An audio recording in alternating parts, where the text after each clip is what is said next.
Hi, my name is Alanna Kaivalya, and I'm the author of Sacred Sound, Discovering the Myth and Meaning Behind Mantra and Kirtan, published by New World Library in April of 2014.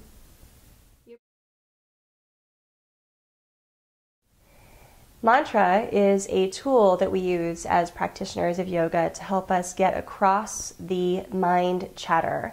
The word mantra is a Sanskrit word that has two roots. The first is man, which is mind, and the second is tra, which means traverse. It's like the root of our word traverse.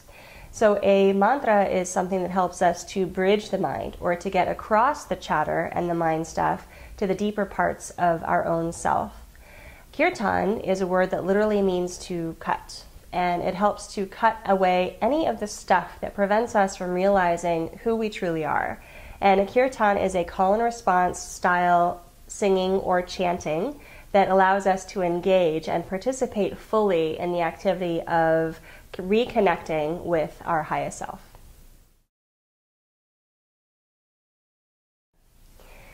Mantra is incredibly practical and incredibly useful in this particular time because you can do it anywhere. You are welcome to chant mantra or kirtan while you're taking a shower in the morning. You can chant it on your commute to work. You can do it before you get out of bed. You need absolutely no tools at all in order to chant mantra or kirtan. So in that way, it's actually one of the easiest yoga practices to engage in on a daily and consistent basis. For us today, actually for any human in all time, mantra and kirtan access the part of us that loves music or sound, and that's a universal human trait to love music. No matter where you go, every single human being across the planet has some kind of musical tradition, and mantra and kirtan help us to access that musical tradition and allows us to take our yoga practice up a notch.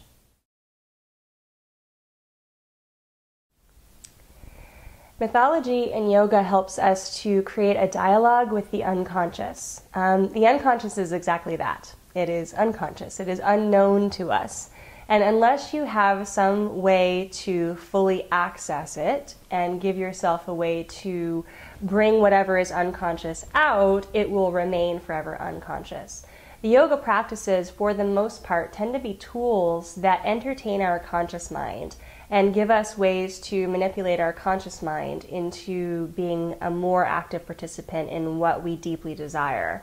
But underneath that is a vast layer of unconsciousness that, unless we are giving it some kind of dialogue or way to come out of us, we will never really know it. And the mythology helps us to access the deeper parts of ourselves.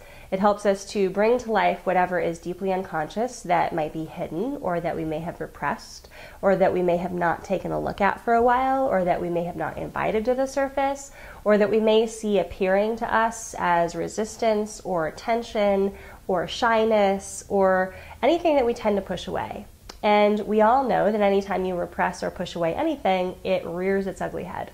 So mythology helps us to create a much healthier and accessible dialogue with what is deeply embedded within us. And as we bring it out, we not only bring it to life, but we give to it some respect, acknowledgement, and acceptance. And of course, that is the root of any transformation.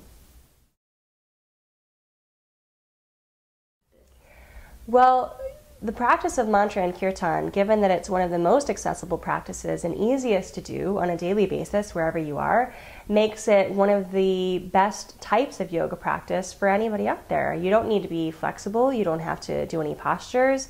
All you need to do is have a mind to think and a voice to say some words, and the means to do it, the interest to do it. The mythology helps to bring the mantras to life and gives them practicality and context for you, so you can pick which mantras really relate to what it is you're doing in your life right now.